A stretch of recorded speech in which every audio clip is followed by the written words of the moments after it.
Assalamualaikum warahmatullahi wabarakatuh. Salam sejahtera untuk kita semua. Rahayu, Namaste, Om Swastiastu, Namo Buddhaya. Salam kebajikan dan sehat untuk kita semua. Selamat datang di Dialog Positif episode 442. Dan malam hari ini sudah agak lama gitu ya, kita nggak berjumpa sama guru kita tercinta Pak Wayan. Dan malam hari ini pas semesta mendukung, schedule-nya oke. Malam hari ini kita bisa bersiap-siap mendengarkan apa yang hendak disampaikan. Oleh karena itu, mari kita persiapkan pendengaran kita, penglihatan kita, hati, akal, pikiran kita. Kita buka hati kita seluas-luasnya, karena akan banyak pesan-pesan semesta yang akan sangat penting dan sangat esensial yang akan disampaikan oleh guru kita malam hari ini. So, tidak berpanjang lebar, kita sapa dulu guru kita malam hari ini. Pak Wayan, apa kabar? Sehat, Kang Abu. Selamat malam. Sehat. Terima kasih, Pak Wayan. Terima kasih atas waktunya, masih setia mau ke Dialog Positif mengajarkan kita murid-murid yang nggak pinter-pinter nih Pak Wayan. Jadi kita belajar terus, mudah-mudahan kita terus-menerus konsisten, dan yang paling terpenting selalu bisa membuka pikiran dan hati untuk menerima apa yang disampaikan. Dan malam hari ini topiknya dahsyat ya, luar biasa gitu, karena berkaitan sama kemarin kita sudah berRamadan, beridul fitri gitu, jadi fresh gitu, dan ini adalah mendobrak dinding penjara jiwa. So, tidak berpanjang lebar, Pak Wayan, dipersilahkan. Terima kasih, Kang Abu. Selamat malam. Assalamualaikum warahmatullahi wabarakatuh. Om Swastiastu, Namo Buddhaya. Shalom, salam sejahtera semua para jiwa yang hadir di ruangan ini malam ini. Mudah-mudahan suara saya jelas kedengaran. Jelas. Saya tidak mempersiapkan apa-apa, Kang Abu, biarkan aja mengalir apa adanya seperti biasa. Karena barusan Kang Abu di bagian sesi mengawali setelah lagu Indonesia Raya itu ada lagu bagus yang tiba-tiba wah menyentak, yaitu My Way. Bagus sekali. Ya, kadang-kadang ya kita mengikuti banyak jalan yang berkelompok-kelompok. Ya, ada kelompok jalan ini yang kemudian akhirnya bertikai satu sama lain. Ya, jalan satu bertikai dengan jalan yang lain, merasa jalan yang satu lebih baik daripada jalan yang lain. Tetapi ketika kita sampai bahwa seharusnya yang kita telusuri adalah my way. Ya, my way. Jalan kita sendiri yang sangat-sangat pribadi untuk menuntaskan visi dan misi jiwa kita masing-masing. Di situ sesungguhnya tidak akan ada pertikaian apa-apa dengan jalan-jalan yang berbeda, karena kita sadar bahwa kita semua ini terlahir yang berbeda dan tentu saja akan memiliki jalan-jalan yang berbeda, kemudian ujung-ujung tirai terakhir yang juga berbeda dengan orang lainnya. Jadi bagus sekali lagu itu. Barangkali di lagu itu juga mengingatkan sepanjang perjalanan kita, barangkali ada hal-hal yang kita sesali. Tapi betapapun juga penyesalan itu adalah sesuatu yang harus kita lewati, karena tidak ada hal yang benar-benar kita mengerti ketika kita menjalaninya, dan tentu kita akan menyesalinya setelah kita mengerti. Ya, mungkin dulu waktu SD kita pernah salah menulis 2 kali 2 sama dengan 5. Tapi sekarang setelah kita paham, apakah perlu kita menyesali ketika hal itu tidak kita pahami di masa itu? Ya, kadang dalam kehidupan ini kita berada atau menjalani sebuah fase kehidupan di mana kita tidak menyadari apa yang kita lakukan sehingga kita salah pada saat itu.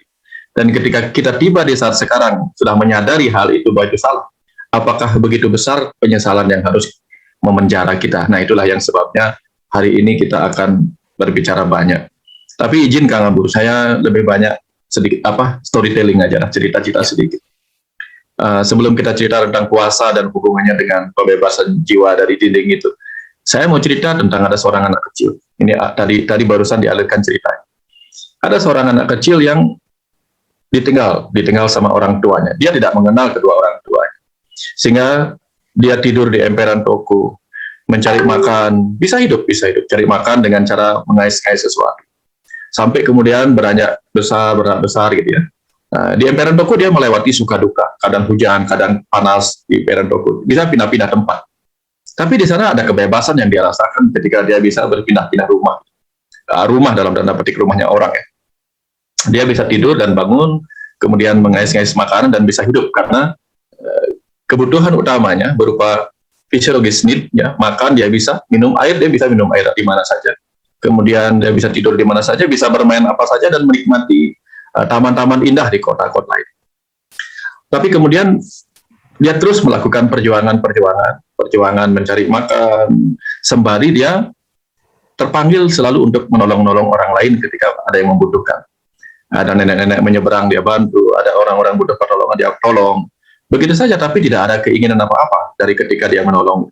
Sebab tetap saja dia harus mengais makanan untuk kebutuhan hidupnya hari itu, per hari.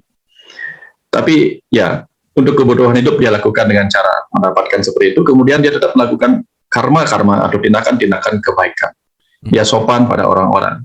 Sampai kemudian perjuangan yang tulus itu membawa dia kemudian pada pertemuan dengan sepasang suami istri yang kemudian membelikannya rumah, membuatkannya rumah, bukan memberikan, membuatkannya rumah, dan dia sangat senang. Akhirnya dia bisa tinggal di sebuah rumah yang benar-benar akan menjadi miliknya. Walaupun rumah itu dia tidak perjuangkan dengan benar-benar mencari uang, karena dia bagaimana dia bisa mendapatkan uang? Karena pekerjaannya hanya mengais makanan, minuman, bermain-main, lalu menolong-nolong orang, sampai ada orang baik memberikannya rumah. Dan akhirnya ketika tiba saat remaja itu, akhirnya dia dibeli atau dibuatkan rumah oleh sepasang suami istri yang melihat kebaikannya di sepanjang hari ketika mereka sering bertemu. Akhirnya dia mendapatkan rumah. Tapi pas ketika dia mendapatkan rumah itu, tiba-tiba dia merasa takut kehilangan rumah. Takut kehilangan rumah itu, lalu rumahnya sudah bagus, lalu tralinya bagus, lalu dia tambahin lagi segala macam supaya tidak ada orang bisa masuk. Kemudian segala macam dia lakukan untuk mencegah orang-orang masuk ke dalam. Dan saking dia tidak inginnya meninggalkan rumah itu, takut kembali berada di pinggiran-pinggiran toko, di emperan toko, dia sama sekali tidak pernah berani keluar. Tidak pernah berani keluar dari rumah baru yang diberikannya. Berhari-hari demikian. Ketika dia ingin makan, ya kebetulan juga dia disiapkan uang. Ketika dia ingin makan, dia telepon Gojek, kemudian dia kontak orang-orang yang bisa membelikannya makanan dan membawakan masuk. Dia tidak pernah keluar dari dalam rumah barunya. Dan dia juga ketakutan kalau keluar. Akhirnya rumah baru itu menjadi penjara bagi dirinya. Yang tadinya dia bebas kemana-mana saja, tamannya luas. Kalau dia ingin mandi, dia tinggal cebur di sungai, kemudian menikmati kehidupan ini apa ada. Tapi begitu dibuatkan rumah baru, akhirnya rumah baru yang dia perjuangkan dengan melakukan banyak kebaikan itu, tiba-tiba menjadi penjara baginya.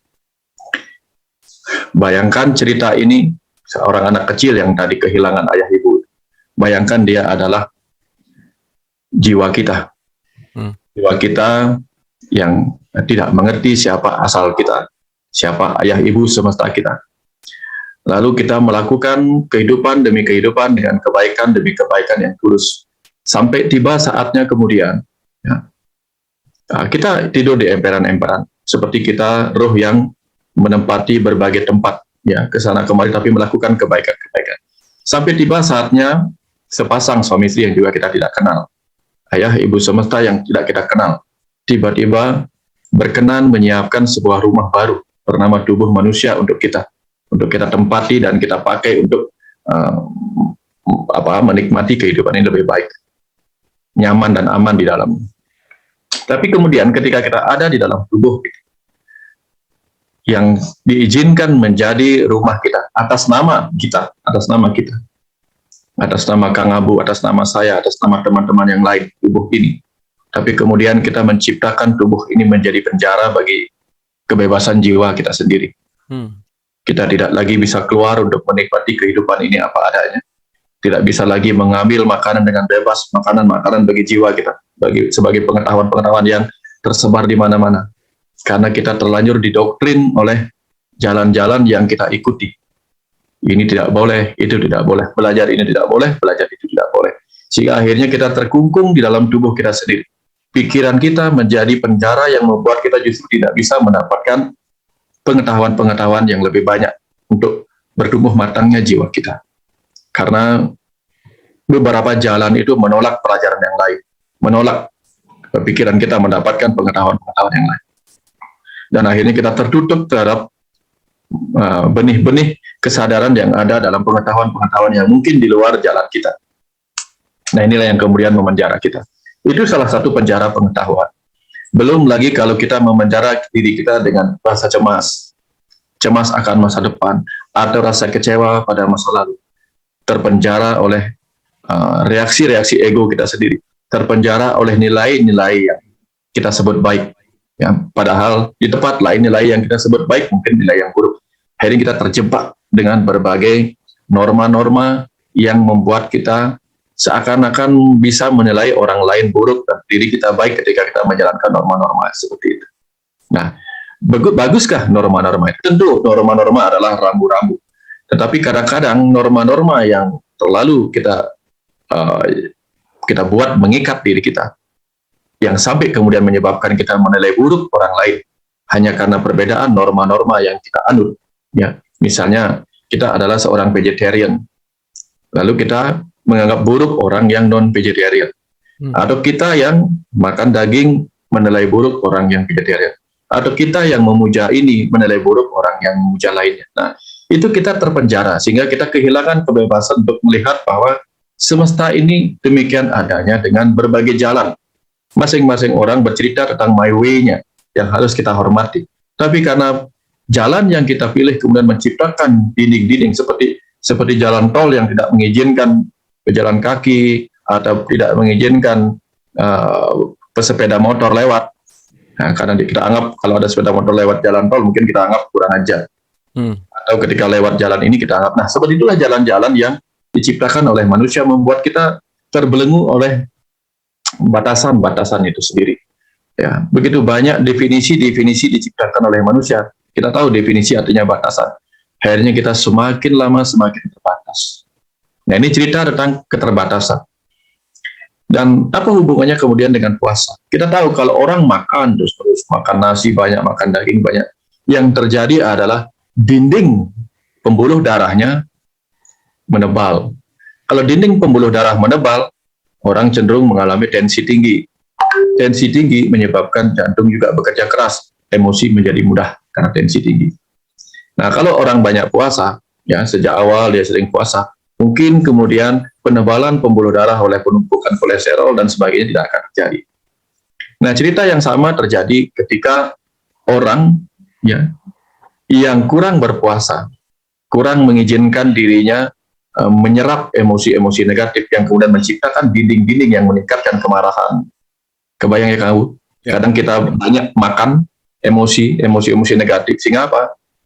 Pembuluh darah dalam tanda petik kita menebal. Jadi kita menciptakan dinding-dinding pembatas kita dengan orang lain. Jadi kita marah karena ini, kemudian kalau orang memiliki nilai yang berbeda dengan kita merasa tidak cocok, itu membuat kita terpisah-pisah. Dinding-dinding itu semakin tebal kita ciptakan karena kita tidak mengizinkan diri kita berpuasa terhadap makanan-makanan mental yang menyebabkan kita sebenarnya bisa sakit. Ya, harusnya kalau kita bisa, nah puasa seperti ini kan artinya pengendalian diri dari kekecewaan, pengendalian diri dari penyesalan, pengendalian diri dari dendam, dan seterusnya, sehingga kita dengan puasa-puasa pikiran-pikiran seperti itu, mungkin kita akan menjadi seperti pembuluh darah yang lebih lentur. Pembuluh darah yang lebih lentur. Dengan pembuluh darah yang lebih lentur, kita menjadi pribadi yang juga lentur. Ya, tidak apa-apa melihat orang begini, tidak apa-apa orang melihat begitu, karena mereka semua sedang on their own way. Mereka sedang berada pada my way-nya masing-masing, my way-nya masing-masing.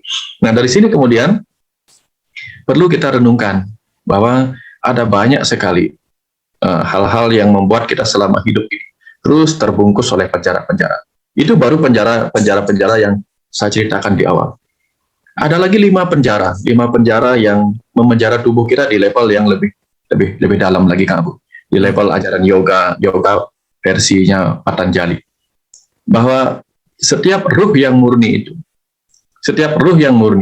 ketika pertama kali memasuki jasad makhluk hidup, apapun bentuk makhluk hidup, maka di situ dia akan terkoneksi. Ya. Ketika dia terkoneksi dengan tubuh yang disebut lapisan maya yang terluar, tubuh manusia atau tubuh makhluk hidup, dia sudah terbungkus oleh apa yang disebut sebagai anamaya kosa, lapisan maya di tubuh fisik. Dan ketika di dalam tubuh fisik, tentu dia akan melakukan sebuah tindakan-tindakan dengan energinya. Terbentuklah kemudian apa yang disebut lapisan kedua, pranamaya kosa, lapisan energi. Kalau dia sering-sering menggunakan energinya untuk hal negatif, maka dia terbungkus oleh energi-energi negatif. Bisa energi kemarahan, kebencian, dendam, dan seterusnya. Kemudian kalau dia memiliki pemikiran-pemikiran, seandainya dia ada pertama kali dalam tubuh manusia, banyak menggunakan pikiran-pikirannya untuk memikirkan hal-hal yang tidak sepantasnya, bagus dia serap untuk pertumbuhan jiwanya, maka akan terbentuklah lapisan yang disebut mano, maya, kosa. Mano itu mana, pikiran, maya itu palsu, kosa itu lapisan selubung. Lalu ketika dia mendapatkan pengetahuan-pengetahuan dari kehidupan ini, ada dua jenis pengetahuan. Pengetahuan pembenaran yang mendoktrin manusia terjebak di dalam penjara-penjara pengetahuan, pembenaran-pembenaran. Ya, pengetahuan pembenaran itu membuat orang itu menyalahkan orang, pengetahuan yang lain, dan membenarkan hanya pengetahuan dirinya. Nah, ini yang disebut dengan pengetahuan-pengetahuan yang menyebabkan orang terjebak ke dalam wijanana maya kosa, selubung maya. Tapi kapan dia bisa menemukan pengetahuan-pengetahuan yang universi, yang meningkatkan kesadaran semestanya, kecerdasan semestanya, maka di situ wijanana maya kosa atau lapisan pengetahuannya semakin jernih, semakin jernih. Dan terakhir adalah lapisan anana maya kosa, lapisan kebahagiaan. Beberapa orang dalam kehidupan ini terpenjara oleh syarat-syarat kebahagiaan. Saya bahagia kalau begini, menderita kalau begini. Saya bahagia kalau punya uang banyak, menderita kalau miskin. Saya bahagia kalau tubuh saya secantik ini dan menderita kalau begini. Kita menciptakan dinding-dinding kebahagiaan kita yang membuat kita terpisah dari kebebasan jiwa kita untuk merasakan begitu banyaknya kebahagiaan. Jadi kalau orang sudah bebas, melihat rumput bisa bahagia, melihat pohon bisa bahagia, melihat air mengalir bahagia. Ya, tapi ketika orang terjebak ke dalam yang disebut bahagia adalah kalau begini, kalau surga, kalau begini, maka dia akan kehilangan momentum untuk menikmati kehidupan ini apa adanya sebagai sumber kebahagiaan di mana-mana. Nah, ini pembungkus-pembungkus lain yang menyebabkan sang ruh yang murni tadi itu, ketika meninggalkan tubuhnya pada saat kematian, meninggalkan lapisan ana maya kosa, lalu akan pergi terbang bersama 4 lapisan lainnya untuk pergi ke rumah-rumah yang baru. Nah, bayangkan seperti ini. Kalau kita terbiasa dengan rumah mewah, tentu kita akan memilih kos yang mewah. Tidak mungkin orang memilih gubuk di kemudian hari. Orang yang terbiasa hidup sederhana, dia akan memilih rumah-rumah yang juga sederhana berikutnya. Nah, inilah lapisan-lapisan maya tadi itu yang akan membawa manusia kepada rumah-rumah baru di kehidupan berikutnya, sesuai dengan apa yang dibawanya, energi apa yang dibawanya, pikiran apa yang dibawanya, pengetahuan apa yang dibawanya. Nah, ini memenjaranya. Nah, jadi ada banyak penjara yang terus-menerus kita ciptakan. Ya. Jangan kata membebaskan diri dari penjara sebagai sang ruh yang membebaskan diri dari penjara, 4 penjara itu. Ya. Penjara tubuh, pikiran, jiwa. Bahkan beberapa ruh itu setelah meninggalkan tubuh, membiarkan dirinya terpenjara dalam tubuhnya. Sehingga dia selalu ingin dekat dengan tubuhnya yang sudah tergeletak sebagai mayat. Maka hiduplah dia di alam manusia ini, atau disebut alam nara ika atau alam neraka. Gentayangan di sini di dunia ini. Kenapa? Dia masih membiarkan dirinya terpenjara oleh tubuh yang sudah kaku, tidak bernyawa lagi, tidak berenergi lagi. Syukurlah kalau dia bisa meninggalkan, melepas itu apa adanya. Nah, itu baru penjara bagi sang roh yang murni. Sedangkan kita sendiri pada saat hidup ini seperti tadi sudah kita ceritakan betapa banyak penjara-penjara yang kita ciptakan. Betapa banyak penjara di masa lalu yang masih terbawa saat ini. Penyesalan masa lalu, dendam pada seorang di masa lalu, dendam karena pernah dibully di masa lalu, dendam pada perlakuan orang tua di masa kecil kita sehingga terbawa menjadi cara kita memperlakukan anak di masa sekarang, dan terus menerus demikian. Atau kita terpenjara oleh masa depan, terpenjara oleh kecemasan, terpenjara oleh rasa takut, khawatir apa yang akan terjadi di kemudian hari, terpenjara oleh berbagai hal di masa depan, sampai penjara waktu itu menyebabkan kita tidak mampu lagi melihat kebahagiaan, melihat keindahan yang ada di present time saat ini. Kita terpenjara oleh ruang dan waktu di masa lalu dan masa depan. Itu baru penjara mental. Belum lagi penjara pengetahuan yang tidak mengizinkan kita belajar yang lain. Beruntungnya dialog positif ini sudah membongkar dinding-dinding penjara itu, sehingga menjadi pribadi-pribadi yang tidak lagi kafir atau kufur atau tertutup terhadap berbagai pengetahuan. Dan bersyukurlah mereka-mereka yang jiwa-jiwanya terpanggil masuk ke sini. Sehingga dari sini ada celah-celah. Kenapa demikian? Karena ketika kita lihat bagaimana orang-orang yang ada di penjara itu ingin mendobrak dinding penjaranya. Ya. Ada yang melobangi sedikit demi sedikit dinding yang tebal, melobangi. Kita tahu arti lobang itu adalah O. Lobang itu O. O itu artinya apa? Paham. Ya, buka diri terhadap pemahaman baru. Semakin banyak pemahaman-pemahaman, semakin besarlah O-nya. semakin besar O-nya, semakin cukuplah bagi dirinya untuk menyelinap keluar melalui dinding tebal tadi. Ada juga yang tidak melakukan upaya melobangi dinding-dinding. Itu cara-cara pelarian orang-orang di penjara. Ada yang kemudian melobangi sedikit demi sedikit lantai, tanahnya, lalu dibawa keluar. Apa yang dilakukan? Dia menggali sedikit demi sedikit tanah di penjara itu. Nah, bagi orang yang ingin keluar dari penjara tubuhnya, dia bisa menggali ke dalam dirinya, melihat ada apa, siapa saya. Dia mempertanyakan who, what, why, ya. Who I am, siapakah saya? Who am I, siapakah saya? Lalu apa visi dan misi saya ke dalam kehidupan ini? Kemana saya akan pergi? Where? Atau how? Bagaimana saya bisa keluar dari penjara tubuh ini? How? Kemudian when? Kapan saya akan memulai? Dan seterusnya. Semua pertanyaan-pertanyaan itu adalah cara-cara kita membebaskan diri dari penjara kita. Mereka yang tidak mengenali dinding-dinding penjaranya sendiri, dia persis seperti burung-burung dalam sangkar yang kemudian menikmati makanan-makanan yang masuk, yang diberikan oleh tuannya, tetapi dia tidak bisa menikmati dengan bebas ketika dia bisa menggunakan sayapnya terbang kemana-mana. Nah, itu. Jadi penjara-penjara seperti itu kadang-kadang terasa nyaman. Sehingga kita lihat banyak orang nyaman terpenjara oleh dendamnya. Banyak orang nyaman oleh dendamnya. Sehingga dia tidak mau ketemu orang-orang yang dia benci sebelumnya. Tidak mau berbicara dengan orang yang dia benci. Kenapa? Karena dia nyaman oleh rasa dendamnya. Ada orang nyaman oleh rasa cemasnya atau rasa takutnya, sehingga dia tidak berani menghadapi apa yang ditakutinya atau yang dicemasinya. Ada orang yang terpenjara dan nyaman oleh rasa marahnya, sehingga dia tidak mau meminta maaf atas kesalahan yang membuat dia marah. Ya, kita terus-menerus seperti itu. Nah, bagaimana kemudian orang bisa menyebabkan dirinya bebas dari penjara-penjara ketika dia merasa nyaman di dalam penjara itu sendiri? Nah, bagi jiwa-jiwa itu harusnya berenung. Nah, kenapa demikian? Karena kita semua adalah pejuang. Sekarang kita cerita kembali tentang si anak kecil yang melakukan perjuangan-perjuangan panjang. Jadi begini, di masa lalu, di kehidupan-kehidupan berikutnya, kita sudah melakukan begitu banyak perjuangan-perjuangan di dalam tubuh-tubuh yang lain. Agar kali ini, kita juga mendapatkan tubuh yang bisa membawa kita belajar lebih dalam tentang siapa diri kita, bagaimana kita lebih bebas. Nah, saya percaya orang-orang yang hadir di sini adalah jiwa-jiwa yang sudah melewati berbagai perjuangan-perjuangan panjang, melewati suka duka, sehingga tiba di ruang ini dan terkoneksi dengan pelajaran-pelajaran hari ini. Kalau tidak, maka perjuangannya mungkin akan membawa dia ke perjuangan-perjuangan yang lain sebelum tiba di ruang belajar yang ingin mendalami dirinya seperti ini. Nah, dan ketika kita sudah berjuang panjang, diizinkanlah kemudian kita mendapatkan trofi kita, trofi hadiah kita, kemerdekaan kita untuk memilih tubuh mana yang akan kita pilih tempati. Oke, akhirnya kita mendapatkan tubuh ini. Dan jangan lupa, tubuh ini juga diciptakan dari perjuangan panjang. Bagaimana satu sel sperma berjuang bersaing dengan hampir 400 juta sel sperma lainnya. Kemudian melewati berbagai rintangan dan waktu hidup 3 hari ini, saya ulang lagi. Waktu hidup 3 hari dan sampai akhirnya berhasil menjejakkan benderanya pertama kali di pulau yang bernama Shetland.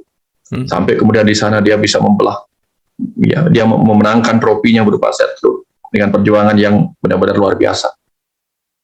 Untuk apa? Untuk mendapatkan kemenangannya. Akhirnya kita berjuang untuk mendapatkan aliran darah dari ibu. Berjuang untuk tetap bertahan selama 9 bulan lebih di dalam rahim ibu. Dan kemudian berjuang untuk merebut satu hisapan nafas yang membuat kita bisa melepaskan tali penghubung kita dengan ibu kita yang bernama tali pusat atau tali pusat. Dengan terhubungnya kita dan terputusnya hubungan kita dengan ari-ari dari ibu, kita sudah bisa menjadi pribadi yang bebas untuk menentukan nasib kita sendiri, denyut jantung kita sendiri, nafas kita sendiri, lewat tangisan kemenangan kita yang pertama kali saat kita berhasil menghirup nafas kehidupan kita. Kita berhasil memenangkan perjuangan. Lalu kita berjuang, ya, anak kecil itu berjuang meraih, karena itu bukan hal yang mudah juga, berjuang meraih puting ibu untuk belajar menghisap sari-sari makanan dari ibu. Itu juga sebuah perjuangan, karena beberapa bayi mengalami kesulitan untuk berhasil mendapatkan puting ibu, sehingga disebutlah bayi yang bingung puting. Kita melewati perjuangan itu. Terus demikian. Dan apa tujuan perjuangan itu? Seperti lagu di awal tentang kemerdekaan, lagu Indonesia Raya. Kita berjuang untuk meraih kemerdekaan. Tapi setelah sperma berjuang menjadi bayi, bayi berjuang, dan kita juga berjuang sehingga kita adalah para pejuang. Ruh pejuang, tubuh pejuang yang menyatu di dalam diri, lalu kita tidak lagi berjuang meraih kemerdekaan kita. Ini bahan renungan kita. Ya, bagaimana ceritanya sang ruh pejuang menyatu dengan tubuh pejuang atau negara, anggaplah tubuh negara pejuang, lalu mengizinkan penjajah lain memenjara dia di dalam negaranya sendiri. Ya, roh kita terpenjara di dalam tubuh kita terpenjara di dalam virus-virus penjajah yang memasuki mental-mental kita. Akhirnya kita menjadi pejuang yang terpenjara di dalam negara kita sendiri. Nah, bahan ini jadi renungan. Kapan saja kita merenung dan mengingat diri kita terpenjara oleh berbagai mental-mental negatif, terpenjara oleh berbagai doktrin yang membuat kita tidak mencapai kecerdasan dan kesadaran spiritual kita yang universal. Ya, terpenjara oleh doktrin-doktrin jalan-jalan yang kita pilih, jalan spiritual, jalan agama yang kita pilih. Maka di situ kita harus paham bahwa kita sedang menjadi pejuang yang terpenjara di dalam kehidupan kita sendiri. Nah, ini bahan renungan, dan sekali lagi cara membebaskannya adalah kalau mau mendobrak dindingnya, bikin lubang pelan-pelan. Semakin banyak pemahaman, semakin banyak kita bisa memiliki ruang untuk kita keluar dari dinding penjara. Atau menggali lebih dalam, sehingga cukup tubuh kita keluar lewat lubang itu. Atau kalau kita punya sesuatu keahlian yang membuat kita menemukan cara membuka kecil pada lubang kunci terali itu, maka itu kita lakukan. Ujung-ujungnya kita harus menemukan bagaimana membuka itu, membuka pemahaman kita, karena pemahaman adalah kunci kita menuju kesadaran itu. Jadi kebebasan jiwa dimulai dari kita melihat itu, ya. Sama cerita seperti yang dulu kita ceritakan. Kalau kita ingin terbebas dari kemelekatan kita terhadap pahala, maka kita harus dalam tindakan, yaitu disebut ketulusan. Kalau kita ingin bisa bebas, tidak tersakiti oleh apa yang datang sebagai pahala dalam kehidupan kita, maka kita harus dalam penerimaan, yang disebut sebagai keikhlasan menerima. Kosong. Kalau kita ingin tidak gelisah dalam proses kehidupan ini, maka kita harus dalam berproses yang disebut sebagai kepasrahan. Itu nol.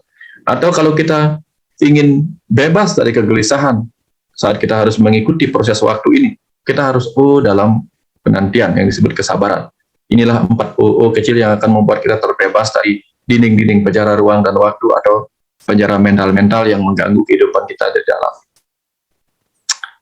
Dari situlah kita temukan My Way. Ada lagu orang Bali, Kang Abu, ada lagu orang Bali. Ini mungkin sudah pernah saya nyanyikan. Semut-semut api, kije amin mulih. Mungkin saya sudah cerita dulu. Semut-semut api, kije itu kemana, amin mulih kemana? Jalan keluar yang akan kamu pakai pulang. Semut-semut api. Kita ini seperti anak-anak kecil yang kepalanya penuh dengan api ambisi, api keinginan, api gairah, api segala macam. Tapi kemudian ditanya, kije amin mulih, kemana akan kau pakai jalan pulang? Ya, tembok bolong-bolong. Ya, tembok bolong-bolong, tembok bolong-bolong. Ya, lubang-lubang kecil di dinding-dinding itulah kita pakai. Di dinding-dinding penjara yang menjarap pemahaman kita cari nya di situ. Tembok bolong-bolong, saling atat, saling pentil. Tapi kebanyakan ketika kita mencari pemahaman itu, tentang pemahaman yang membuat kita itu adalah kebenaran, kita malah saling atat, saling pentil, seperti semut-semut yang saling siku satu sama lain. Bukan ini, bukan itu. Akhirnya kita penuh dengan perdebatan-perdebatan. Padahal kita mencari lubang kecil pemahaman. Saling atat, saling pentil. Akhirnya apa? Saling atat, saling enjok-enjok. Jadi kita menjadi pejalan yang pincang, tidak lagi seimbang di dalam kehidupan ini. Enjok-enjok, cunguh, aneh besil, dan kita menjadi orang yang kalau hidung merah itu orangnya adalah bahasa tubuh orang yang sedang malu. Jadi kita malu pada diri kita sendiri. Nyanyiannya seperti ini, Kang Abu. semut-semut api kija ambil mulih, tembok-tembok bolong, saling adat, saling bedil. Ketipat nasi pasil itu ketupat basi. Nasi basi artinya apa? Kita memperebutkan sesuatu yang sebenarnya sudah basi dalam jiwa kita. Ya. Karena jiwa kita sudah lama melewati perjalanan-perjalanan seperti ini. Tapi kita kembali memperebutkan hal-hal yang tidak penting diperebutkan. Saling siku, saling adat, saling pentil. Untuk memperebutkan hal-hal yang basi dalam kehidupan. Ya, akhirnya gara-gara memperebutkan itu, enjok-enjok jadi terseok-seok, ya, enjok-enjok enjok-enjok kita pincang, jalan kita pincang, kehilangan keseimbangan jadinya, karena kita terus bertikai satu sama lain. Akhirnya kita malu sendiri oleh jiwa kita di dalam yang sebenarnya hadir ke sini bukan untuk itu. Kira-kira seperti itu kalau mau ceritanya malah. Nanti kita diskusi lebih banyak. Terima kasih Guru, luar biasa.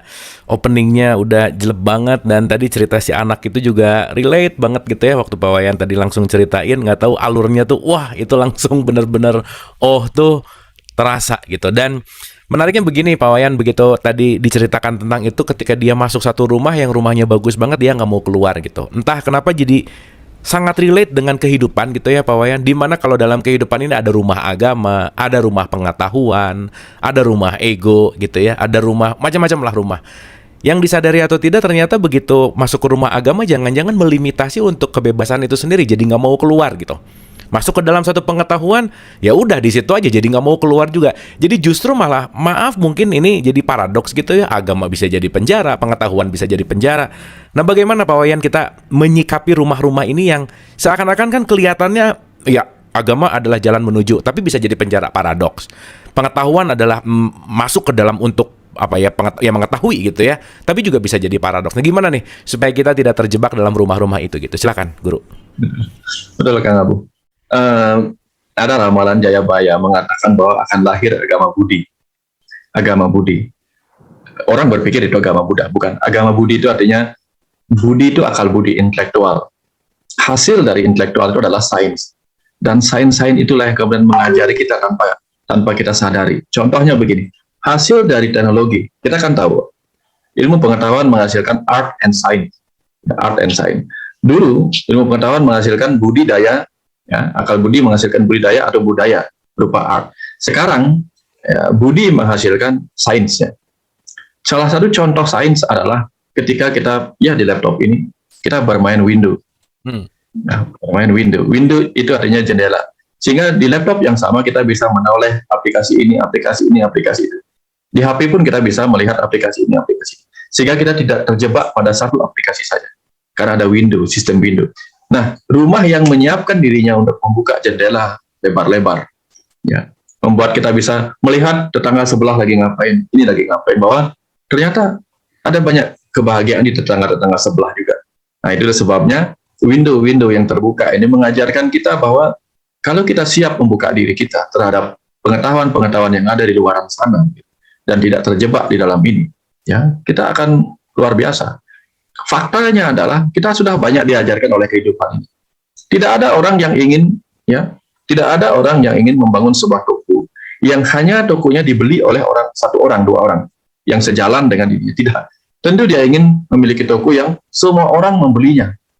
Semua orang bisa datang membeli barang-barangnya. Makanya ada supermarket, ada minimarket yang menyiapkan berbagai hal yang bisa didatangi orang. Nah, orang-orang yang mengizinkan dirinya didatangi oleh banyak pengetahuan yang menginginkan ini, menginginkan itu. Itu kan luar biasa, sudah mengajarkan kita betapa pentingnya keterbukaan. Ya, tanpa ada keterbukaan, bagaimana kita akan menjadi seperti samudra? Bayangkan ketika samudra menutup dirinya terhadap sungai-sungai, muara-muara sungai, apa yang terjadi? Persis seperti yang muncul di National Geographic, bahwa ada sebuah lautan di tengah pulau. Lautan di tengah pulau yang kemudian menjadi laut mati, yang benar-benar mati, yang tidak lagi mendapatkan aliran sungai dan hilang. Yang ada hanyalah hamparan-hamparan yang berupa gurun-gurun yang berisi banyak garam di situ, karena airnya sudah pergi entah kemana. Karena tidak ada lagi yang bisa diizinkan mengalir ke dalam itu. Nah, kalau kita tidak ingin menjadi samudra, karena pada dasarnya jiwa kita ini adalah benih samudra, benih kecerdasan semesta tak terbatas. Ketika menutup diri terhadap aliran pengetahuan-pengetahuan yang datang dari berbagai pulau, datang dari berbagai arah, maka kita akan menjadi samudra yang mati, kekeringan, karena kita menutup diri terhadap pengetahuan-pengetahuan. Nah, itu sebabnya indah sekali ajaran di Islam yang melarang kita untuk kafir, untuk tertutup pada pengetahuan-pengetahuan. Ya, pengetahuan-pengetahuan yang mungkin akan mencerahkan kepada kita. Karena kita mempunyai free will, kehendak bebas untuk mengizinkan mana yang masuk, mana kita keluar. Seperti angsa yang mengizinkan lumpur masuk ke dalam dirinya, lalu lumpur keluar lagi dan hanya menyerap makanan yang penting. Tapi kalau angsa menutup mulutnya, bagaimana lumpur bisa masuk membawa makanan? Nah, kalau kita mengizinkan diri kita terbuka terhadap pengetahuan-pengetahuan luar, lalu mengambil sari-sari yang penting dan melepaskan yang tidak penting bagi kita, maka kita seperti samudra. Nah, kembali seperti itu. Intinya adalah kebebasan dimulai dari ketika kita tidak lagi tersekat-sekat oleh dinding-dinding pembatas itu sendiri. Kira-kira seperti itu, Kang Abu. Terima kasih, Pak Guru. Terima kasih banyak. Dan berbicara masalah dinding penjara, terpenjara, terkadang kan mungkin nggak sadar gitu, Pak Wayan, ketika saya ini sedang terpenjara gitu.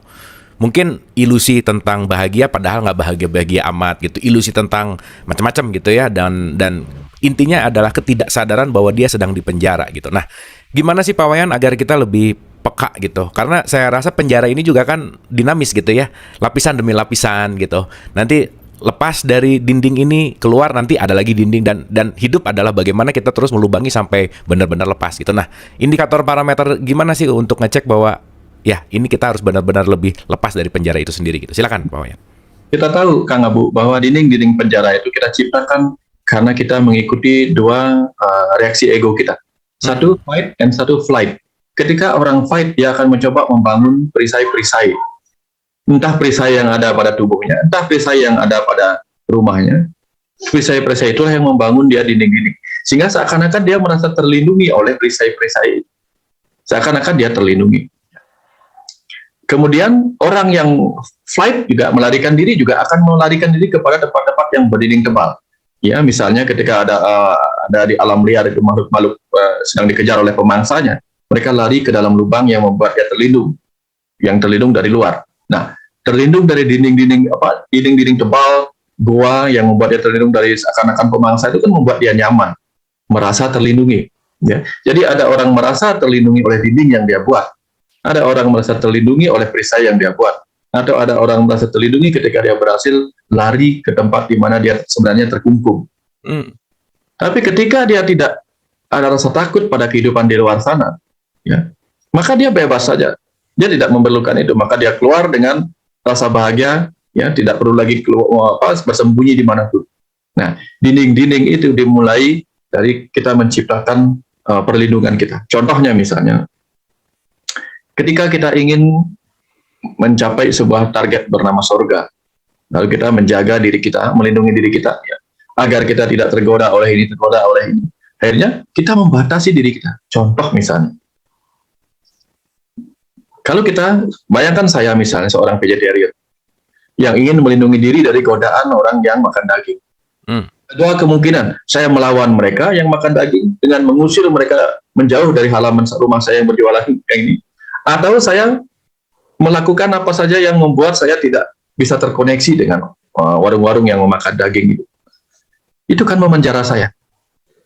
Ya, atau misalnya saya kumpulkan orang-orang, anggap saya dominan nanti memiliki banyak pasukan orang-orang yang tidak makan daging.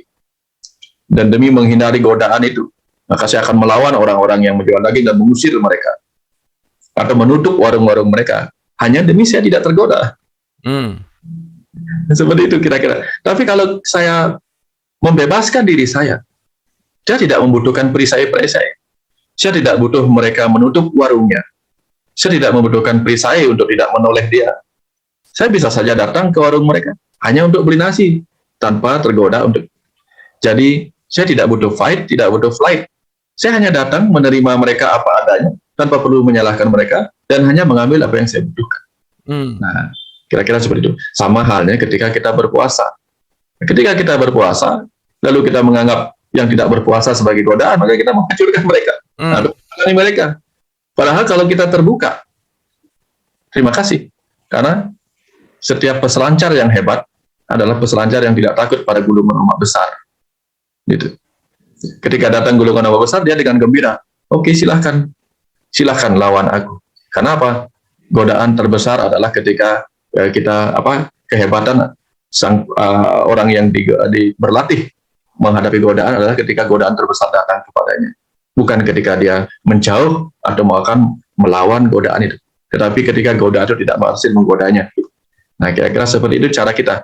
Ketika kita sadar bahwa apa yang pertama kali membuat kita terjebak di dalam dinding-dinding itu, reaksi-reaksi ego kita yang fight or flight itu. Ya, dari sana mulainya. Sehingga kalau kita ingin membongkar itu, kita juga harus membebaskan diri kita dari reaksi-reaksi ego yang memenjara kita. Ya, biasanya kita bereaksi egonya fight, ya sudah berhenti fight. Biasanya flight, ya sudah berhenti flight. Maka kita keluar dari rumah kita dan melihat what a wonderful world it is.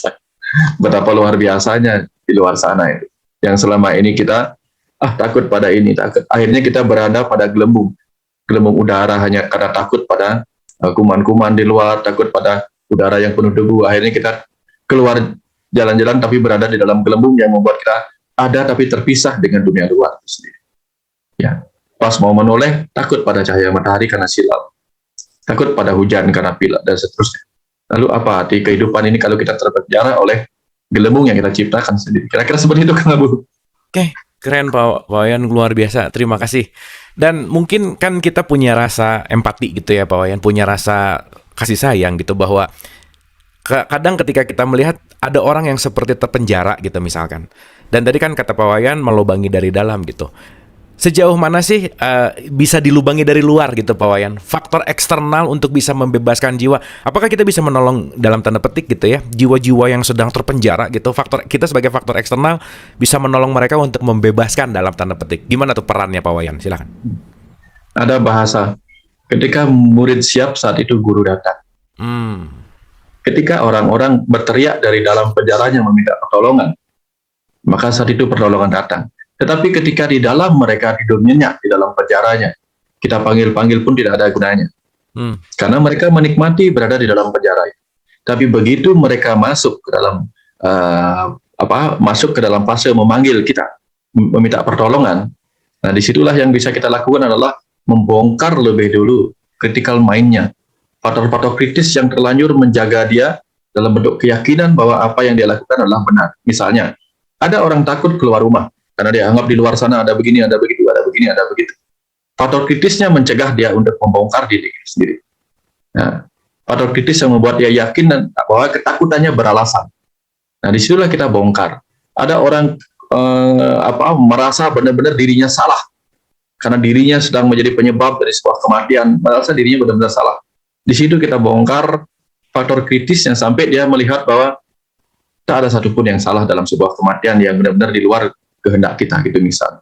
Nah, ketika faktor kritisnya sudah kita atasi, di situ dia dengan terbuka berani menengok keluar. Persis seperti kamu.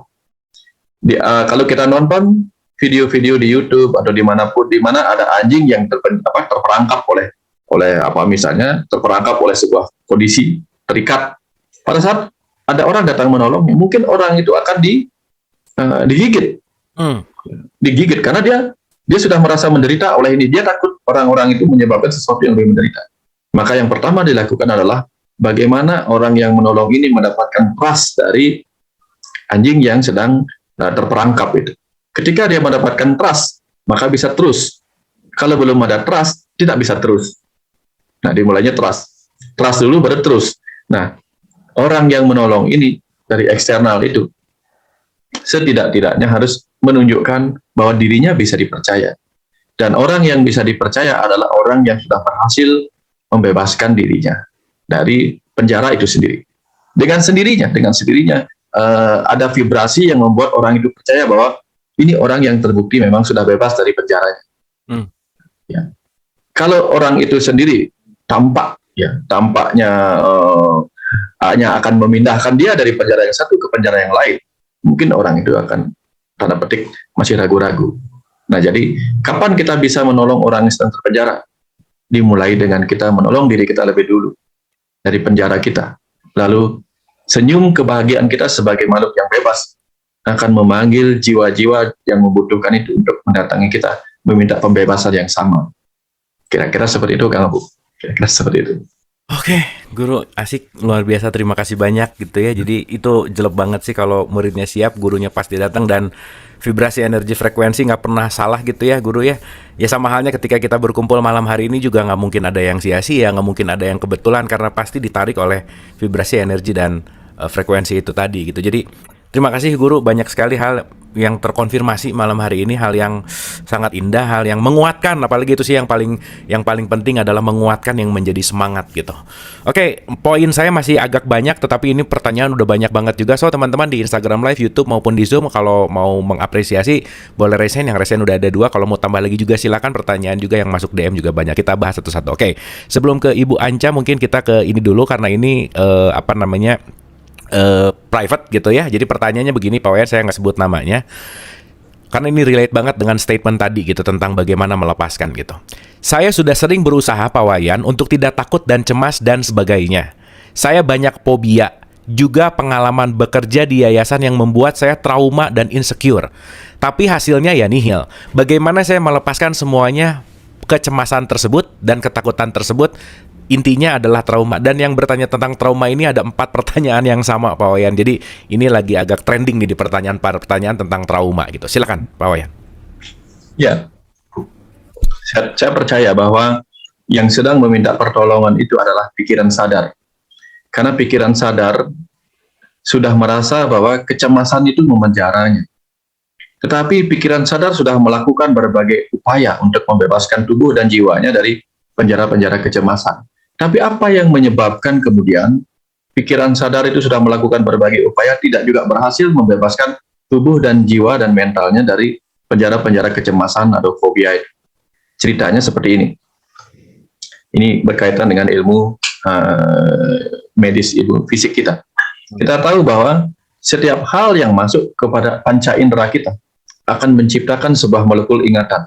Kalau kita pernah makan durian, mungkin kita masih mengingat aroma dan rasa durian.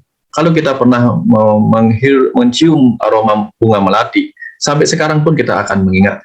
Bahkan dengan mata tertutup, kita akan bisa menyadari apa yang didekatkan kepada kita hanya dengan ciuman. Karena apa? Tubuh kita yang ada sebagai kecerdasan di setiap DNA kita akan menciptakan molekul ingatan, lalu bereaksi berdasarkan molekul ingatan itu terhadap apa yang muncul. Ya, misalnya, kita ingat bagaimana ketika kita makan cabai, molekul ingatan tercipta bahwa makan cabai kemudian menyebabkan air liur keluar, kepedesan. Maka ketika kita mencium bau cabai atau mencium bau masakan yang kita sukai, air liur kita akan keluar. Jadi ada aksi yang diberikan kepada kita berupa aroma, bau, atau stimulus-stimulus seperti itu, memanggil molekul ingatan kita, maka tubuh kita akan bereaksi. Hal yang sama terjadi ketika kita sudah terlanjur cemas kepada sesuatu, fobia kepada sesuatu, ya, maka molekul ingatan itu tersimpan dalam diri kita. Jangan kata sekarang, terbukti banyak orang yang dalam DNA-nya mengingat bagaimana mereka jijik kepada ular, jijik kepada kecoa, atau jijik kepada tikus. Karena di ingatan DNA kita, ada molekul yang membuat kita ingat bahwa di masa lalu, kecoa, tikus, lalat, dan seterusnya itu membawa kuman-kuman penyakit. Sehingga DNA kita, tubuh kita akan selalu mengingat bahwa itu harus dihindari. Maka kita jijik mencium bau kotoran, segala macam yang kita tidak suka. Walaupun kita tidak pernah masalah dengan hal itu. Ya, itu karena doktrin-doktrin di masa lalu, di kehidupan sebelumnya, tubuh ini, dari generasi ke generasi tubuh ini, mengingat itu dalam DNA-nya. Hal yang sama terjadi ketika dalam kehidupan kali ini, kita memasukkan sebuah ingatan tentang cemas pada ini, takut pada ini. Akhirnya, pikiran sadar kita bingung bagaimana menghancurkan ingatan-ingatan itu. Sehingga satu-satunya cara adalah masuk ke dalam tempat di mana ingatan itu disimpan, yaitu pada kecerdasan DNA kita. Bagaimana caranya? Masuk lewat meditasi, lewat zikir, lewat wirid, lewat apa saja. Ketika di momentum itu kita terhubung di gelombang alfa eta dengan batin bawah sadar kita. Untuk apa? Untuk kita berikan perintah-perintah yang berbeda dengan apa yang dulu kita ingat. Ya. Dulu saya pernah mengalami cerita yang sama, dan akhirnya saya mengubahnya dengan afirmasi-afirmasi yang sebaliknya. Saya selalu mengatakan, mulai malam ini seluruh tubuh saya, seluruh sel tubuh saya bebas dari rasa cemas. Saya menerima segala sesuatu dengan berani, dengan damai. Dan apa yang terjadi? Perintah-perintah seperti itu, ya, karena setiap yang kita pikirkan, setiap yang kita katakan menjadi vibrasi-vibrasi, frekuensi-frekuensi yang membentuk ingatan-ingatan baru. Ya. Ketika molekul-molekul ingatan yang lama itu tertutupi oleh ingatan-ingatan baru, bahkan disitulah kemudian reaksi kita akan berbeda ketika kita bertemu sesuatu yang sama di kemudian hari. Ya, inilah caranya. Jadi kalau ingin bebas itu, apapun yang kita lakukan di level bawah atas di pikiran sadar kita agak susah. Dapat pengetahuan tidak ada gunanya. Tapi ketika kita bisa menembus gitu, menembus diri kita sendiri, tubuh kita sendiri, lalu memasukkan perintah-perintah yang berbeda, yang berbeda dengan apa yang kita takutkan, akan terjadi sebaliknya. Itu sebabnya orang-orang yang fobia dihadapkan pada apa yang dia takutkan, sehingga lama-lama dia mengalami desensitisasi terhadap apa yang dia fobiakan. Desensitisasi, pelan-pelan berkurang kepekaannya, penolakannya terhadap apa yang dia fobiakan. Tapi cara yang lebih cepat adalah dengan mengubahnya jauh di dalam DNA kita, dengan mengatakan kepada kecerdasan bawah sadar kita sebuah perintah-perintah yang sebaliknya. Ya, misalnya kita cemas pada masa depan, katakan saja, saya menerima segala masa depan saya dalam suka dan duka sebagai bagian dari kehidupan saya. Saya bebas dari rasa cemas akan masa depan. Saya menerima segala hal seperti itu, menerima penyakit yang datang, menerima ini semua. Apa yang terjadi kemudian? Penerimaan kita akan menyebabkan kita bebas dari penderitaan, karena semua dimulai dari penolakan. Penderitaan dimulai dari penolakan. Penolakan akan menyebabkan kita bereaksi. Bisa bereaksi cemas ketika apa yang kita tolak belum datang. Bisa bereaksi takut ketika apa yang kita tolak ada di hadapan kita. Atau bereaksi fobia ketika apa yang datang kita kira seperti apa yang kita takutkan. Nah, jadi caranya adalah bongkar sendiri lalu ganti. Ya, seperti orang mau mengganti rumahnya dengan yang baru. Dia bongkar semua kerangka-kerangka rumah. Selama kerangkanya masih ada, mau dihias seperti apapun, bentuk rumahnya akan tetap saja sama. Bongkar rangkanya, bangun yang baru, maka kita akan bisa menciptakan rumah tubuh yang baru, yang bebas dari memori-memori ingatan masa lalu. Kira-kira seperti itu, Kang Abu, jawabannya. Terima kasih, Guru. Terima kasih. Berikutnya kita mudah-mudahan menjawab ya kepada penanya tadi yang masuk direct message tadi. Terima kasih. Indah jawabannya, terima kasih. Bu Anca, dipersilakan. Selamat malam Pak Wayan, selamat malam Mas Abu. Ini pengalaman saya sendiri ya Pak Wayan. Jadi saya berdosa apa enggak, kadang saya bingung gitu. Nah, posisi suami saya. Nah, biasanya itu kan suka kalau misalkan naik mobil itu kan dibukakan, terus kayak gitu-gitulah pokoknya Pak Wayan ya.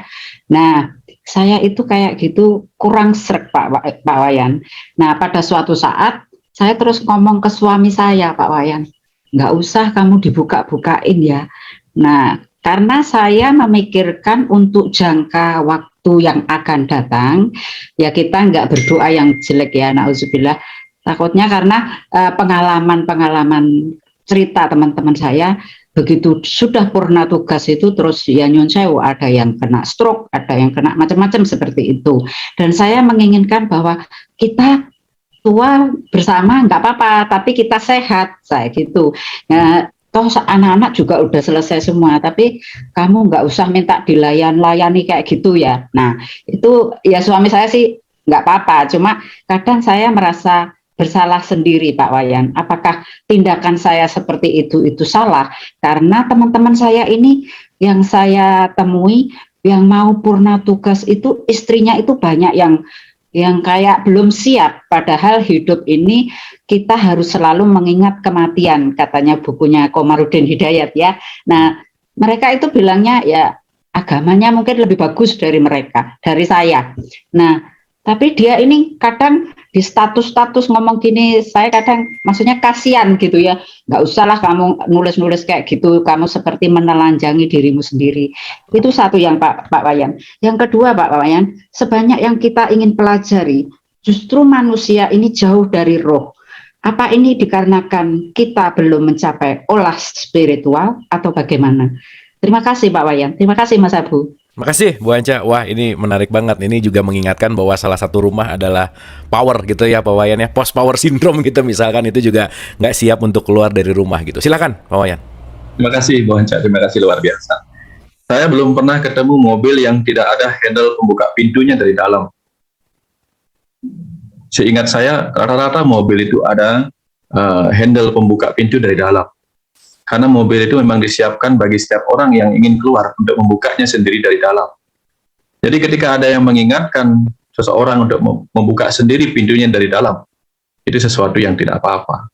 Berbeda kalau misalnya tidak ada handle dari dalam. Nah itulah, mobil memang disiapkan supaya orang itu tidak menjadi post-power syndrome dengan selalu dibukakan dari luar. Seperti itu, sederhana bahasa-bahasa mobil itu. Artinya, ya kita bisa membuka kuncinya, kita bisa membuka apa saja dari dalam. Sama seperti jiwa kita. Kalau tidak ada orang lain yang membukakan kita dari luar, kita bisa membukakannya dari dalam. Maka tidak setiap orang itu membutuhkan guru dari luar. Dia bisa membuka dari dalam kesadarannya sendiri dengan berguru kepada guru sejati, sang ruh dalam dirinya sendiri. Karena seringkali yang berguru itu adalah pikiran sadar, dan yang menjadi gurunya adalah sang jiwa. Persis seperti Arjuna berguru kepada Krishna. Arjuna adalah pemanah, manah adalah pikiran. Pikiran kita berguru kepada hati nurani kita. Jadi kadang-kadang beberapa orang tidak membutuhkan dirinya dibuka dari luar ketika dari dalam sendiri dia tahu bahwa saya harus membuka dari dalam. Itu contoh bagaimana hal yang Ibu lakukan itu sebenarnya tidak apa-apa. Mengajak orang belajar mandiri adalah sesuatu yang jauh lebih bermanfaat daripada mengajak orang untuk tetap tergantung kepada orang lain. Itu bagus. Itu yang pertama. Yang kedua, tentang kenapa setelah kita banyak belajar, kita justru seakan-akan menjauh dari kesadaran roh kita, kesadaran jiwa kita. Semua tergantung kepada apa yang kita pelajari. Karena ada pelajaran-pelajaran untuk kebutuhan tubuh kita, ada pelajaran untuk kebutuhan ego kita, ada pelajaran untuk kebutuhan pikiran kita, ada pelajaran untuk kebutuhan bertumbuhnya kesadaran jiwa kita. Tergantung apa yang kita apa yang kita fokuskan. Ada yang belajar tentang bagaimana memilih makanan yang sehat, makanan yang membuat tubuh tambah muda, tambah dan seterusnya. Maka dia itu baru pengetahuan-pengetahuan yang penting bagi tubuhnya. Ada yang belajar bagaimana mengendalikan ego, bagaimana cara marah yang benar, bagaimana ini yang berkenaan dengan reaksi-reaksi ego. Maka dia baru berputar di sekitar dia baru mengatasi pelajaran-pelajaran untuk bagaimana bereaksi tentang egonya, mengatasi perasaan-perasaannya. Ada juga pelajaran dengan pengetahuan-pengetahuan yang berkenaan dengan ilmu-ilmu sains dan seterusnya. Maka dia hanya membesarkan intelektualitasnya. Tapi ada ilmu yang kita pelajari untuk meningkatkan kesadaran dan kecerdasan jiwa kita. Itu juga ada. Yang paling bagus adalah ketika kita menyiapkan waktu kita untuk mempelajari semuanya. Karena bagaimanapun juga, semua pelajaran itu saling terkoneksi satu sama lain, saling beririsan satu sama lain. Tidak bisa kita hanya mempelajari satu pelajaran bagi jiwa saja, melupakan pelajaran-pelajaran bagi yang lain. Itu sebabnya di dialog positif ini kita bisa mendapatkan begitu banyak pelajaran yang kalau kita mau menerimanya, kita akan mendapatkan irisan-irisan yang luar biasa. Ya, seperti warna pelangi yang tercipta oleh karena irisan-irisan dari beberapa warna dasar yang diizinkan masuk ke dalam warna-warni itu. Kira-kira seperti itu penyebabnya, Bu Anca. Terima kasih banyak. Oke. Yang kedua tadi mungkin berkaitan dengan spiritual growth gitu Pak Wayan. Apakah ya balik lagi ya si penjara itu dengan hubungan dengan spiritual growth itu seperti apa gitu Pak Wayan? Silakan. Ya, kalau kita ingin meningkatkan pertumbuhan spiritual kita, maka kita harus mengerti arti kata spirit. Spirit itu artinya boleh disebut semangat, boleh disebut roh, boleh disebut jiwa. Kalau disebut sebagai semangat, maka bagaimana kita akan menumbuhkan semangat dalam kehidupan kita? Kalau semangat itu tidak kita berikan energi. Energi itu apa? Energi adalah kemampuan dari kecerdasan semesta dalam diri kita untuk melakukan usaha. Jadi, supaya energi kita besar dan semangat kita besar, spirit kita besar, berikan pengetahuan-pengetahuan yang membuat kita cerdas. Kecerdasan itu kemudian akan membuat kecerdasan semesta dalam diri kita itu pertama energik, lalu muncullah semangat-semangat. Nah, semangat-semangat apa? Semangat-semangat yang membuat kita bisa membebaskan roh kita dari keterkungkungan yang selama ini. Ya, selama kita masih menutup diri kita terhadap versi-versi, bagaimana kita bisa menguniversikan? Ya, jadi universi dimulai dari kemampuan kita untuk menerima versi-versi, lalu mengunikan versi-versi yang berbeda itu. Tapi kalau kita kontra berbagai versi, maka kita akan dipenuhi oleh kontroversi. Dan bagaimana kita akan bertumbuh sebagai ruh yang spiritual. Spiritual di mana kita menjadi semesta itu sendiri. Nah, jadi caranya adalah start accepting. Belajar menerima, open mind, accepting semua hal yang bisa bermanfaat bagi diri kita. Saya kira seperti itu, Kang Abu. Oke, terima kasih Pak Wayan, terima kasih banyak. Berikutnya kita ke Ibu Tati, silakan Bu Tati. Terima kasih Kang Abu. Selamat malam Pak Wayan. Ya, materi malam ini sangat menarik. Begini Pak Wayan, apakah makna penjara itu bisa diartikan sebagai melepas kemelekatan? Yang menjadi pertanyaan saya, sebatas apa manusia mampu mendobrak dinding penjara jiwa itu atau melepas kemelekatan itu? Sementara manusia terdiri atas lapisan-lapisan yang memiliki ego, kemudian memiliki sudut pandang yang berbeda juga, karena jangan-jangan definisi penjara itu adalah sebuah perspektif juga. Karena kebebasan jiwa juga akan menjadi masalah jika kebebasan itu tidak bertanggung jawab. Mungkin itu. Terima kasih. Assalamualaikum warahmatullahi wabarakatuh. Waalaikumsalam warahmatullahi wabarakatuh. Terima kasih Bu Tati, itu juga ada yang di dalam satu note saya juga bahwa tentang limitasi bebasnya itu gimana sih gitu. Terima kasih juga mewakilkan, dan itu juga tentang tentang bagaimana kemelekatan itu juga mewakili ada dari beberapa pertanyaan teman-teman juga gitu. Terima kasih Ibu Tati. Silakan Pak Wayan. Ya. Ada sebuah kandang berukuran 3x3 trali, tempat memenjara seekor singa. Lalu beberapa pengunjung itu bebas di luarnya. Pertanyaannya kemudian, apakah orang-orang pengunjung itu yang sesungguhnya terpenjara di luar kandang singa, ataukah singa itu sebenarnya yang terpenjara di tengah pemukiman orang-orang yang berkunjung? Akhirnya, ketika kita ingin membebaskan singa itu dari kandang yang memenjara dia, apa yang terjadi? Dibuka, akhirnya singa itu bebas. Tapi kebebasan dia kemudian membuat takut orang-orang, yang kemudian semua orang kemudian masuk ke dalam kandang itu sendiri. Singanya berkeliaran di tempat yang lebih luas. Orang-orangnya terpenjara di dalam. Nah, artinya apa? Kebebasan yang menyebabkan orang lain terpenjara dalam rasa takutnya sendiri. Itulah kebebasan yang tidak seharusnya dilakukan. Ketika kita memerdekakan diri kita, tapi kemudian kita memenjara orang lain oleh kemerdekaan kita sendiri. Nah, persis seperti banyak dilakukan orang-orang. Dia ingin membebaskan dirinya dari godaan-godaan, lalu dia memenjara godaan-godaan itu sendiri. Nah, itu contoh bahwa apa? Kebebasan kita melampaui batas-batas kebebasan orang lain. Ini. Jadi kita sama saja. Kita menciptakan, kita membebaskan diri kita dari penjara, tapi memenjara orang lain. Seperti kita dan singa. Entah singa berada di kandang yang lebih kecil, atau kita berada di kandang yang lebih besar. Di tengah-tengah seperti itu. Ya. Sama dengan misalnya kita tadi di hutan itu. Apakah hutan itu membebaskan singa dari penjara? Ya, tapi dia memenjara orang-orang yang masuk ke tengah hutan dalam rasa takut. Kebebasan bersama itu adalah ketika kita tidak saling mengganggu kebebasan orang lain dan membiarkan orang lain berada di my way-nya masing-masing. Nah, ini yang cerita-cerita kembali ke awal tadi. Nah, sehingga seberapa mampu kita mendobrak itu. Ya. Jangan sampai kekuatan kita mendobrak dinding penjara itu, kemudian batu-batunya berterbangan ke sana kemari dan melukai orang-orang. Tugas kita adalah membebaskan diri kita dari itu, sambil kemudian memberi rasa betapa bahagianya kita bebas. Sehingga orang lain yang terpenjara merasa membutuhkan kebebasan yang sama. Kan beberapa orang misalnya di film-film, ketika ada orang pembunuh kelas kakap itu yang membenci napi-napi yang lainnya, kemudian dia bebas dari selnya, dan napi-napi yang lain malah ketakutan. Berarti lebih baik si napi itu ada di penjaranya.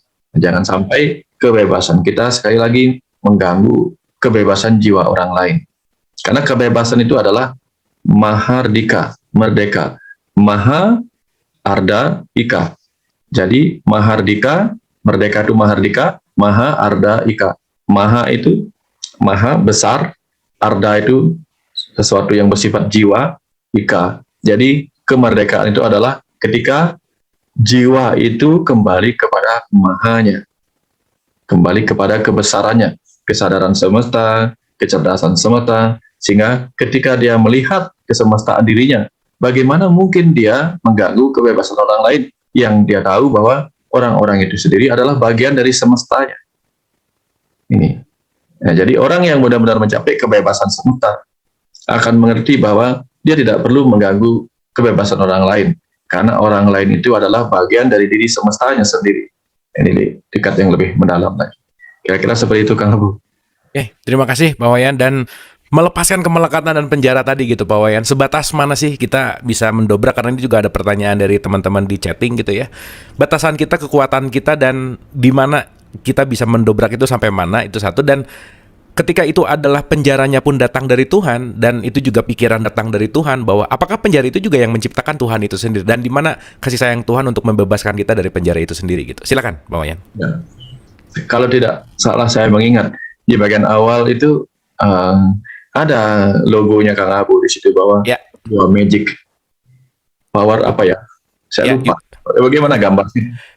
Gambarnya gini Pak Wayan, sebentar ya. Mungkin ini kita lihat. Power saya lihat. Nah, power. Ini nih. Now your power, you are magic. Magic. Nah, artinya apa? Seberapa kuat kita mendobrak itu?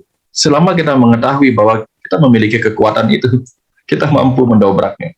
Ini kan sudah sering disampaikan Kang Abu lewat logo itu tadi. Kita ini magic, sesuatu yang magic yang sedang berdiam di dalam tubuh ini.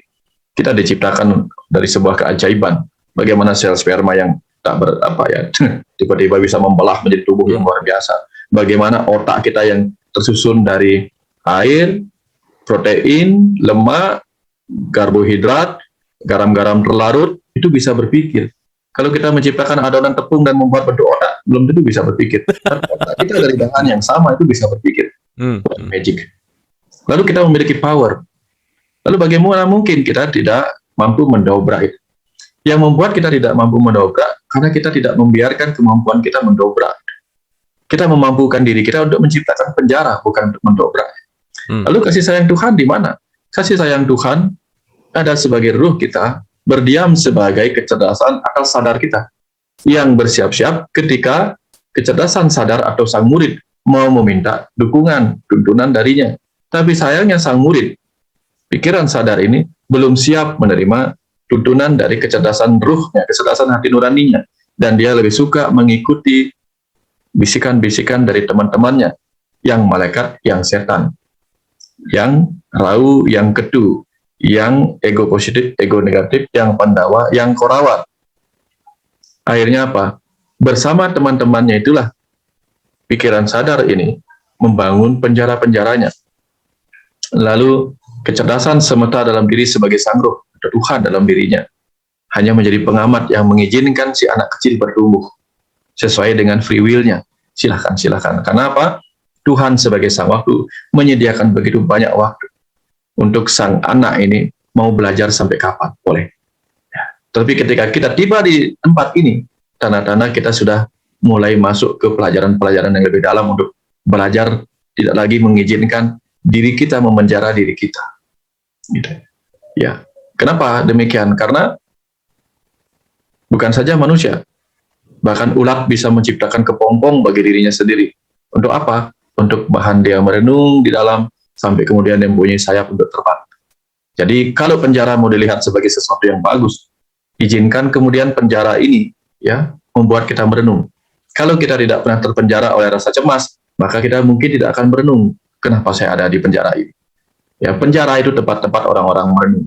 Orang-orang bertapa di tengah gua untuk merenung.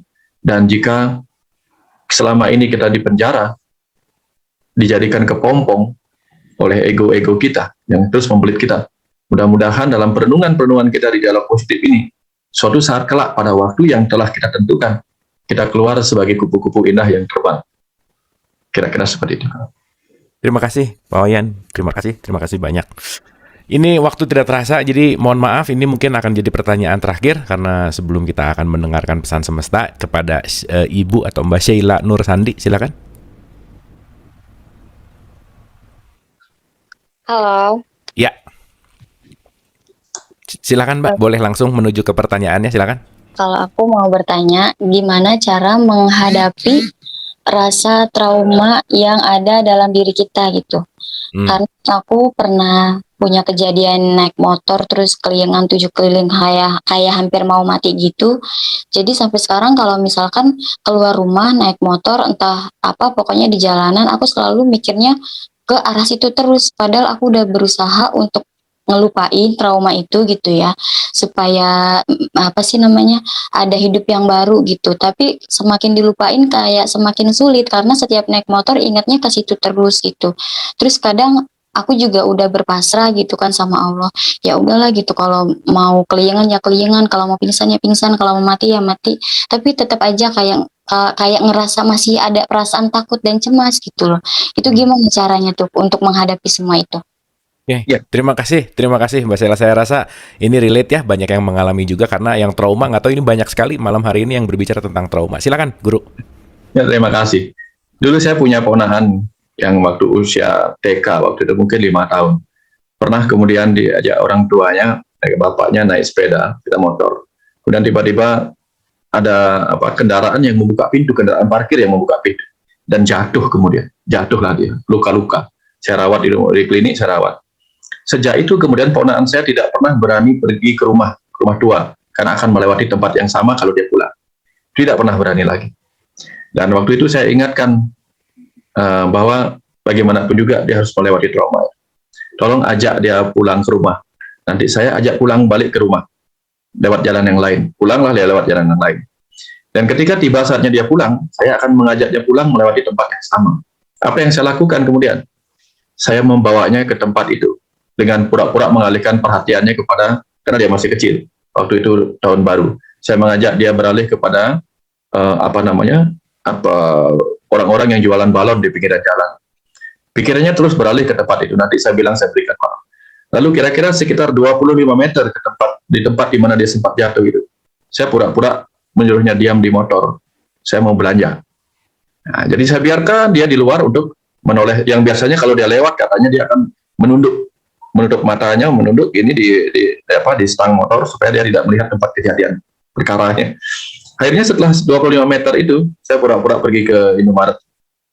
Saya belikan dia sesuatu, saya jalan lagi. Tepat di tempat di mana dia jatuh, saya pura-pura membeli nasi di warung Padang. Saya suruh dia diam sebentar di sana. Sebenarnya saya nggak beli apa-apa, tapi saya dari dalam itu mengamati apa yang dia lakukan. Saya biarkan dia yang tadinya menundukkan kepalanya seperti ini, lalu pelan-pelan mengangkat kepalanya. Mungkin di situ kemudian dia mengingat di tempat inilah saya jatuh, tempat ini saya jatuh. Saya biarkan dia berada di sana untuk menikmati, untuk berhadapan dengan tempat di mana dia mengalami trauma. Yang terjadi kemudian adalah setelah selesai saya belanja, ya pura-pura belanja. Lalu saya turun, ya. Setelah turun itu saya langsung ngobrol. Ya, di sini ya dulu kecelakaannya. Ya, dia bilang. Oh, oke. Akhirnya apa yang terjadi? Sejak saat itu kemudian dia sudah normal kembali. Sejak itu. Karena saya ajak dia menghadapi langsung apa yang terjadi dalam kejadiannya. Sehingga saya bongkar apa yang sempat menjadi memori molekul ingatan yang saya bilang tadi. Nah, kalau molekul ingatan sudah tersimpan di badan bawah sadar kita, bagaimana menghilangkannya? Di Bali ada upacara yang disebut ngulapin. Jadi, kalau ada orang kecelakaan di sebuah tempat, bisa dilakukan upacara. Intinya apa? Ketika dia berubah keyakinan bahwa setiap yang kita lakukan memiliki risiko, berada di jalan memiliki risiko kecelakaan, trauma akan menjadi sesuatu yang sia-sia, kita bisa mengubahnya dari keyakinan kita di dalam. Apa yang bisa dilakukan? Ketika kita mencoba untuk melupakan trauma itu, maka tentu kita akan mengambil ingatan itu untuk melupakannya. Ya, kita misalnya, saya ingin melupakan kejadian waktu saya jatuh di sini, maka kita mengambil lagi ingatan ketika kita jatuh. Sebelum kita sempat melupakan, kita sudah mengingatnya lebih dulu. Ya, itu seperti cerita-cerita, jangan kamu bayangkan ada monyet, kita bayangkanlah monyet walaupun ada kerajangan. Jadi lebih baik kemudian apa yang dilakukan? walaupun tidak melakukan afirmasi. Cobalah bayangkan pergi ke masa lalu di tempat di mana kecelakaan itu. Lalu belajar untuk berimajinasi bahwa Mbak pergi ke sana, ke tempat di mana kecelakaan itu. Lalu bayangkan pada saat itu berkali-kali lewat tempat itu, Mbak merasakan happy. Yang dirasakan bukan ketakutan, tapi balik dengan sebuah perasaan happy. Karena batin bawah sadar kita jauh lebih mudah menerima ingatan-ingatan yang memberi rasa. Kalau rasa cemas, maka dia akan tersimpan sebagai rasa cemas. Kalau rasa bahagia, maka dia tersimpan sebagai rasa bahagia. Maka rasakanlah Mbak naik sepeda motor kemana-mana dengan benar-benar rasa bahagia, menikmati. Walaupun hanya di imajinasi. Lama-lama akan terbentuk ingatan-ingatan bahwa naik sepeda motor itu menyenangkan. Menyenangkan, bukan lagi menakutkan. Ya, trauma hanya bisa dihilangkan dengan anti-trauma. Ya, anti-trauma. Biotik bisa diatasi dengan antibiotik. Virus diatasi dengan antivirus. Alergi diatasi dengan anti-alergi. Trauma tentang ingatan yang buruk bisa diatasi dengan mengingat atau membayangkan sesuatu yang menyenangkan ketika melakukan hal yang sama. Berbeda lagi dengan yang dulu terjadi. Percaya tidak percaya itu akan membentuk sesuatu yang sangat-sangat jauh berbeda dari apa yang sebelum-sebelumnya terjadi. Ya, ini pengalaman-pengalaman saya menyembuhkan banyak orang yang mengalami psikosomatik, yang cemas atau trauma terhadap hal-hal buruk di sebelum-sebelumnya. Karena dia terlanjur mengingat itu dan menyimpan rapi dalam lemari ingatannya, folder ingatannya. Kita ubah ceritanya, kita ubah background-nya. Ya, seperti itu kira-kira Kang Abu caranya.